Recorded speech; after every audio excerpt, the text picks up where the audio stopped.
Amazing. I'm Gene Powell. I'm president of Spoke. I'm co-founder of StartUp Toledo. Welcome to StartUp Toledo.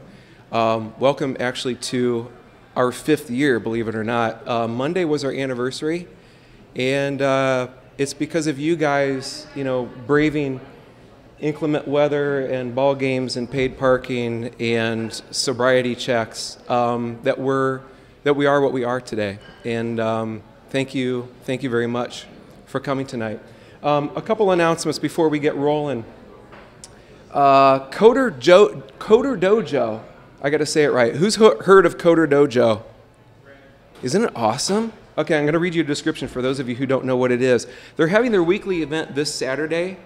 Space is limited. Their site was developed by a 12-year-old, and that might give you some indication as to what they're about. So I'm going to read this to you. Coder Dojo is a global movement of free, volunteer-led, community-based programming clubs for young people. At a dojo, young people between 7 and 17 learn how to code, develop websites, apps, programs, games, and explore technology in an informal and creative environment.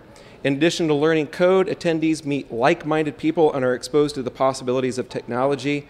Within the Coder Dojo movement, there is a focus on community, peer learning, youth mentoring, and self-led learning with an emphasis on showing how coding is a force for change in the world. That's a really, really cool mission. I encourage you all to check it out. Again, it's this Saturday. Any other just kind of quick announcements, because we are starting later than we wanted to tonight. Keith Instone, you're always a wealth of knowledge about stuff going on in the community. Launchpad Incubator Open House, Tuesday night, 6 o'clock. 4 to 6, sorry. Like I said, 4 to 6. In the Nitschke Technology Complex, correct? Correct. Okay. Good enough. Good enough. Good enough. What is that about? Just an open house. Okay. We're just going to walk around, showcasing the companies, meet and greet, network, stuff like that. Okay, fantastic. Love it. Anything else? Going once, going twice. All right, we're good. If you want to keep in touch with StartUp Toledo, and we encourage you to do so, and if you're a first-time attendee, welcome. We're so grateful for you. Go to startuptoledo.com, sign up, get on our mailing list, keep up to date. You can check out our YouTube channel. We'll talk about that briefly. And also, I encourage you to check out ToledoTechEvents.org and SeedCoworking.com. There's a lot going on in the community in the upcoming months, and those are great venues to see what's going on. Okay, StartUp Toledo would not be possible without the support of our amazing sponsors, and I'm going to go through this list quick. It is growing. Spoke, University of Toledo, Groundspeed. I mean, just clap at will. SYN Associates, Buchanan and Nipper, Seed Co-working, Anderson Strategy, White Label, Leidy and Moen, Elevate Technology Group, Rocket Ventures, Prime Digital Group, Andrew Weber Photography, Buckeye One, Eastman and Smith, and last but certainly not least, Bluefin Media. Joanne and Jose over here from Bluefin, they have become our media supporters and sponsors, and they're now videotaping our events every month and loading up on a YouTube channel. And so if you do miss an event, or you found a favorite and you want to go back and watch something again, you can do so. It's fantastic. So, and also a special thank you to our new friends at M. Osteria, and I think I'm saying that the Italian way. Correct me if I'm wrong. Thank you. They've been very accommodative of us this evening for reasons I won't go into, but this is an awesome space. We're excited to be here. We're excited to have them in the warehouse district, and we look forward to coming back. So it's with that I'd like to tee up tonight's guest. You know him as the guy that played that guy on that TV show on the Hallmark Channel. I know him as the founding team member and developer evangelist, which is just an awesome title, and I'm trying to figure out how I can get evangelist rolled into my many hats. For Roost, which is now, and he's wearing a t-shirt, so you've got like brand recognition, which is now serving over 1 billion Chrome and Safari users with push notifications, web push notifications. Pretty cool stuff. Please give a rousing Startup Toledo applause for Dan Stever.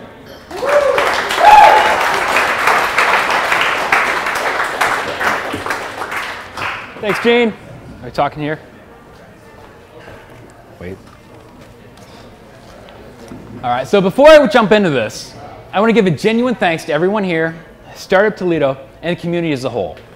This is really a great story that has come out of Roost, but I'm honored personally that the community has supported us both in efforts and investments to help us grow where we are and to help me personally grow in my skills, passions, and my interests for the startup culture.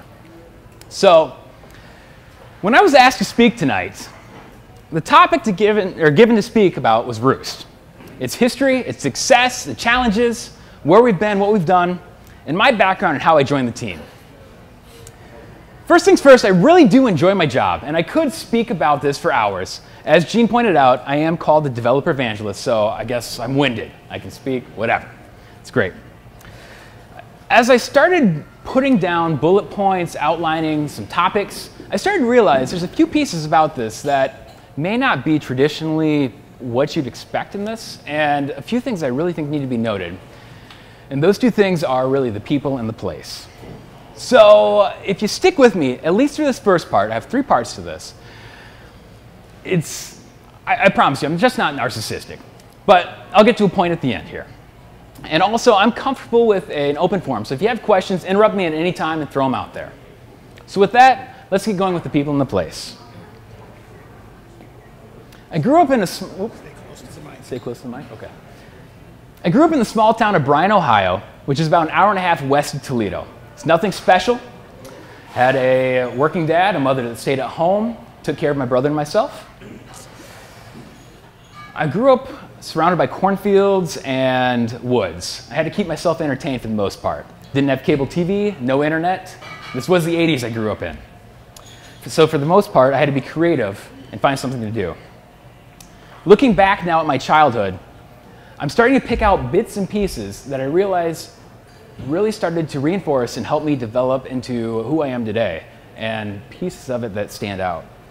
One particular story that fits this is one of my mother's pocket stories. And I can't say for sure if I remember it or if I've heard it enough times that it's just now a piece of my memory. So when I was about 3 years old, I had a little red tricycle with white handlebars. There it was. And one afternoon, when my dad was at work and my mom likely exhausted from trying to keep track of me, I decided to go out into our garage, find some tools out of my dad's tool bench, and took it apart completely, piece by piece. I had not the slightest clue how to put it back together. Now, I've heard that the story ends that my dad was rather angry when he got home. As it turns out, putting a tricycle or bike together is a lot harder than taking it apart. Speaking from personal experience, I can concur. So, next, my interest in computers started also at an early age. My uncle worked for IBM as an on-site tech, and I remember that one of the recovered computers that he had from an office building, he brought home and gave to us. I don't remember much of what I did on it, but there are 2 pieces that really do stick out. 1, it weighed a metric crap ton. And 2, I played a lot of Jeopardy. And I remember I would get so pissed as a kid because you had to type out the answers. You couldn't just say them, and I suck at spelling. So I was screwed. My first exposure with programming was also at a very young age. One day from work, I'm making that up, I don't really know what the one day was, but one day my dad brought home a TI-99 made by Texas Instruments. It was my first console gaming system. It was awesome. I lost countless hours playing games like TI Invaders, yeah? The Attack, and a game called Parsec. My all-time favorite, though, was a game called Tunnels of Doom. It was so good. If you guys can find it, you got to play it. What I also remember about some of the games that my dad would bring home were not cartridges that you could ram in like the rest, but they were just thick manuals of text and lines of code. To play the games, you first had to sit down, type out all the code and text, and then with a high-tech cassette tape adapter, hit execute so that it would dump all of the code and record it onto this tape. And then, when you wanted to play it, you had to remember first, rewind the tape, hit play, load it into memory. It was absolutely awesome. Fast forwarding through my school days and college days, now into the real working world, prior to being in the tech sector. I held jobs in food service, as a bartender, managed a computer repair shop, worked in marketing at a global corporation, and even as a production designer at a print shop. Minus the bartending gig, all the other jobs had one thing in common. I was freaking miserable, hated them. Every day I dreaded to go to work. I had steady pay, benefits, I negotiated some decent vacation, and I even had 401ks at a few of those. But it didn't matter. Every day I felt like I was going to work and having the life sucked out of me. At my last job, before I, cliche, took that leap, I remember distinctly the conversation I had with my boss when I was explaining what I would do, where I was going, why I was leaving. His exact words that I remember were, "You're leaving to do what? I don't understand. You may not have funding in 6 months? You're insane." You know what? This is a common theme that I started to hear and realize over and over, talking to now coworkers, past superiors, past bosses. The sentiment's changed a bit, but in the end, that statement is all still the same. I think it's really cool you're doing this. It's a risk. I couldn't do it. Oh, and you're insane. And that's when it clicked for me. Insane, you say? With this? What about having to wear 3-day worn khakis with an office casual polo shirt, buttoned down maybe, while surrounded by carpeting walls, drinking stale, dank coffee, pretending to like the coworkers that you work with? That's insane. How many times have any of you been there? Huh? So what's my point here? It takes a special person to work in the startup. You can't just one day wake up and say, "I think I want to work in a startup. This sounds cool." It doesn't work like that. And if you do, I can promise you that you're going to end up disappointed at some point. You'll know there'll be a drive, an itch, something that tells you there's something else here, something that you need to do. It should be a feeling that you can't not do this. So, the point here is you don't choose the startup life. The startup life chooses you. So, through friends, connections, a couple previous startups, I met the guys that I work with at Roost. And that's how I ended up here. So I'll give you the pitch. Roost is push notifications for the web. What we offer leveraging only technology in browsers is incredibly powerful. It allows us to provide mobile engagement without an app. You can do this on the desktop as well, and it's one-click opt-in for mobile or desktop with no installation of an app, an extension. You do not have to maintain a persistent connection with, say, a browser tab. It's true push for the web. So the way it works, once a person subscribes, they can receive then notifications from the brand or site they were on, be it content updates, personalized one-to-one information with the push notification, which you see here in the top right on the left side. And it's delivered in the same native way that's delivered to the device you're on. So for a Mac, it's in the top right. Windows will be in the bottom right. Mobile device, on Android, even on the lock screen, it appears as true native push. When you get it and click on it, it'll be the person will be delivered straight to the landing page that was behind the push notification. It's pretty cool. What we also offer, aside from this channel to send notifications, are comprehensive analytics. We track notifications and subscribers on a daily basis for user insights, messaging optimization opportunities, have scheduling, A/B testing, and even geo-targeting. We have some extremely powerful features that we're working on, such as programmatic audience profiling, which extends beyond that. If you have a large network of sites, we can do cross-site profiling as well. So to talk about quickly a couple of our features and why they're different, A/B testing. Some of you may be familiar with A/B testing in the sense of like email marketing, where you can provide one subject line, A/B test after so much goes out. We feel like that should be taken one step further. So instead of A/B, we really need to call it A/B+, and we provide an unlimited number of variations, and we'll send that out to small samples of your audience and continually reweight those to see if there's a clear-cut winner. And when there is, we'll send it out.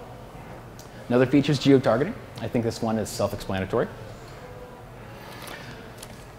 Beyond this, one of the things that we found is that people that subscribe for push also have a tendency to be nine times more social. So what that means is somebody that opts in to get push is that 9x more likely to share your content. This is extremely valuable information to know because you know who has high brand affinity and who's likely to share your content. I already gave away the secret there, but one of the other pieces we found is that there's very strong retention. Over a 6-month cohort, we have 94% retention rate. That's insane. Another thing about audience growth and the actual expanse you have is we found a customer that was being very successful. And we started asking some questions, started getting to know them and talk to them a little bit. We looked at their Twitter profile and we found that they had about 7,000 followers, which, you know, is fairly decent. As we got to talk to them, we found out that they had had Twitter for 4 years that it took to grow that audience. When they started using Roost, they got to that point in 4 months. So it's an extremely viral channel as well.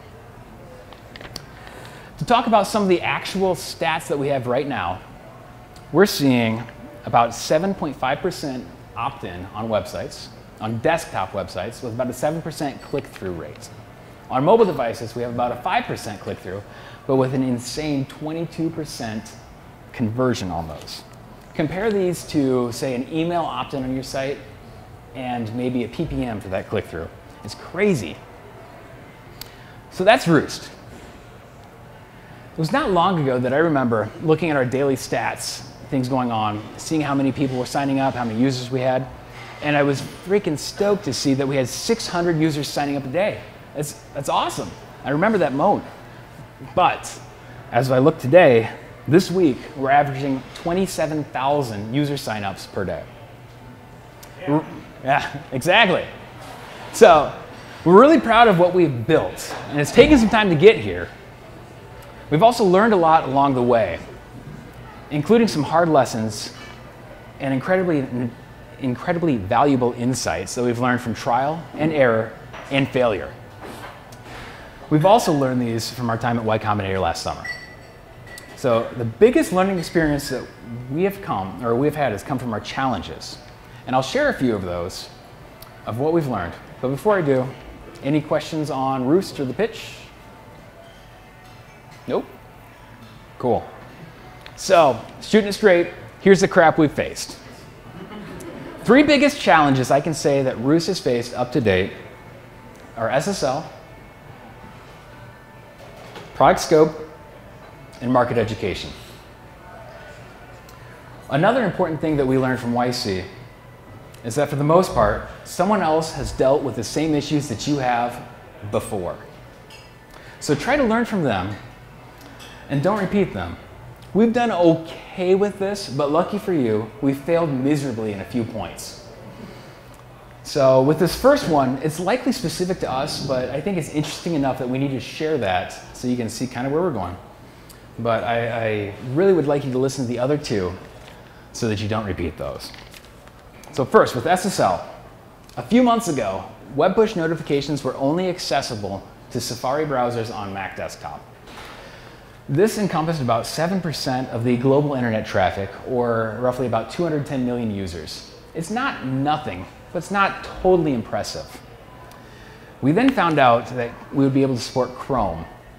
And between Chrome OS, or Chrome on all the desktop OSs, Chrome on Android and Safari, we could now address about 49% of the total internet, or, as Gene pointed out, over 1.5 billion users. This was huge. And to say that we were ecstatic is likely an understatement of the word. So at that point, we then learned the catch. To support Chrome, a website wanting to use push notifications would have to be served via HTTPS with a valid SSL certificate. Now imagine how a normal pitch went to, let's say, an Alexa top 100 site that doesn't have HTTPS, telling them how cool Roost is, but also telling them they have to give up some things. Because, as it turns out, a lot of sites on the internet now do not serve via HTTPS, and there's a lot of misconceptions about it. The kicker with these top sites is that a lot of ad networks do not support HTTPS. So, back to this pitch, Alexa 100 some sites, telling them, Roost is cool, you should use it, and oh, give up all your revenue, because we're that good. Our hopeful attitude of skyrocketed growth quickly stifled. This is, however, something that we had to figure out, because if we wanted to continue to grow and continue to win, we had to provide a solution and find a way to do this. So we had to get creative. We came up with an idea that we're currently calling PromptKit. PromptKit not only encourages what Google describes as best practices, which is first educating user, qualifying them, and letting them know what they'll be receiving, but also circumnavigates the necessity of having to serve a site completely with HTTPS and SSL. The way it works is a person comes along, clicks that they want to subscribe, we'll briefly redirect them to a single secure subdomain, and then send them back to the site after the subscription is finalized. It's simple. So right now, we're currently experimenting with this, doing some different designs, different variations, seeing how it works, and trying to find the best process. Now, for the other two, the ones that I hope you can learn from. Number two, the biggest challenge that we have faced is product scope. I have two words for you: go narrow, because we didn't. We lost a lot of time building a lot of features for very few customers who never activated, and more importantly, never paid us a cent. So from that, you probably look at me and say, you guys are idiots. And you're not wrong. But what we found out our flaw is that we're a team of developers. And when somebody poses a challenge to us, we want to solve it. And we say, you know what? I can build that. This is a challenge. We can do this. I'm a developer, darn it, right? So I think the best answer to this is a quote we found from Sam Altman, YC president. It's better to build something that a few users love than a lot of users like. If you get this right, you can get a lot of other things wrong. Also supporting the same idea is Peter Thiel. Oop, I skipped over the comment, sorry. There you go, leave it for a second. Also supporting this idea is Peter Thiel. In his book 0 to 1, he states, Zuckerberg's first product was designed so that his classmates would sign up. It was not made for the entire Earth. I feel like if we would have thought about this, we would have ended up coming to the same conclusion. And it makes sense. But it's a very tricky place to be. If you've heard the same kind of ask, had these same kind of conversations with the customer, it's really hard. You've heard the statement before, I'm willing to use your product if. So I encourage you to take a hard look at this before you do make that decision, before you act. I'm not going to say that it's not right, but it's not black and white either. It's specific for each case. I do have to say, for the most part, though, I do agree with Altman. Make something that a few people love. The third thing that we've dealt with is market education. Oop, skip back. Market education. Thiel begins 0 to 1 with stating, every moment in business happens only once. What I don't remember him writing is that if you are that one moment in business in the tech sector, you're going to have one hell of a time explaining what you do to the general public. Here's a pro tip. It's extremely obvious, but it's completely ignored often by a bunch of entrepreneurs everywhere.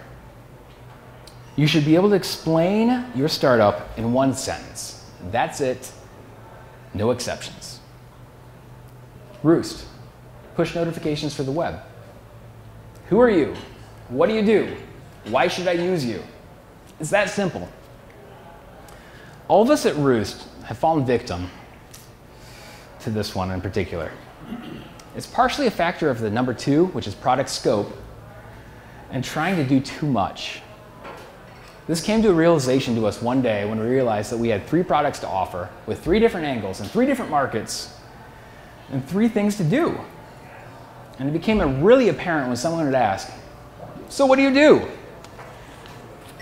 I can remember a couple times we had over 10 minutes just to try to explain that one sentence that we do push notifications. It's crazy. And I think you can imagine how those conversations would end. So another reason we had difficulty is that the people just did not understand what we were doing. No matter what we said, how we described it, how we tried to tell them to look for things, it just didn't work. It just wouldn't make a difference. They wouldn't get it. The only way we could find that people would understand is if we showed them. Now, giving a demo to everybody on the internet just simply is not scalable. So as easy and dumb as it sounds, we made some videos, but it made a big impact. It's so obvious, and it worked. So really, that's all I have for you. I really wanted to just try to get those points home, the people and the thing. My hope is that you'll leave here with at least one thought there. Maybe you think it's the people. Where are you at? Are you looking to hire someone right now? If you are, make sure that they are just as insane as you, because it's going to make that difference. If it's the thing, make sure that you can explain it. What are you working on? Find that niche, find that thing. And if you're having challenges or problems, chances are there's been someone else there before you. Try to find them. Try to see what they are. Don't repeat those problems. Any questions before I step down?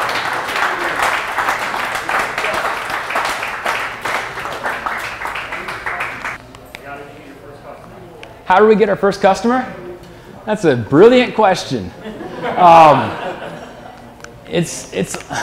don't want to say a lot of begging and pleading, but it's a lot of legwork. And for the most part, regardless of how easy we try to make it, what we could do, provide documentation, provide samples, just say, just do this, it wouldn't work. Getting those first customers, we had to do it. So you really have to get your hands dirty. Part of the YC rhetoric, and I really didn't touch on this, but if you guys have questions, please do ask. Part of that YC rhetoric is write code, talk to customers. And that's really all I can say that you can do, because that's the same thing we had to do. Write code, talk to customers. You see somebody that's interested, email them. I don't care if it's your first customer, don't seem over anxious, but just talk to customers, find out what they need, find out where they're at, find out what they need and how you can help them. Dan, can you talk to speak to your migration from Seattle to Toledo to Y Combinator to where you are today? Is the whole Roost group geographically distributed still? Mm-hmm. What do your Roost to Toledo look like today? Yeah. Okay. So question was, what's really the history with Roost from Seattle to Toledo to New York to Y Combinator, that whole thing, and then about our team. So team started with just two of our founders back in Seattle, and they ended up working together at a place. They didn't know each other before this, they weren't best of friends, but they ended up leaving that place and going back to each other and starting a few products. What's really cool about this is Roost came out of a few products, all dealt with push notifications, but didn't really have it right, and we'll acknowledge that. And it was funny, crazy story, but some of those guys that started this, Casey and Burton, if you guys know them, they ended up meeting Tim, our third founder, at South by Southwest one year, and they just hit it off well enough. So after months had gone by, they decided, let's travel up to Toledo here and see what's going on, see what's worth, and meet some connections. And here's where we really found our seed funding, found a place. Oh, thank you. Luckily found a launch pad where we had a great office space for a while, and really grew and developed our team. And when we found out that same thing of finding customers, getting customers, and as we noticed growth, I guess the guys decided they would finally take a long shot and apply to YC. The rest of the team, the other members here, we didn't know about this at the time. And I remember getting the call on a Sunday night and said, hey, Dan, are you sitting down? I'm like, yeah, guys, what's up? It's 10 p.m. on a Sunday night. Why are you calling me? And they told me about this, and it was crazy. And from there, things just haven't slowed down.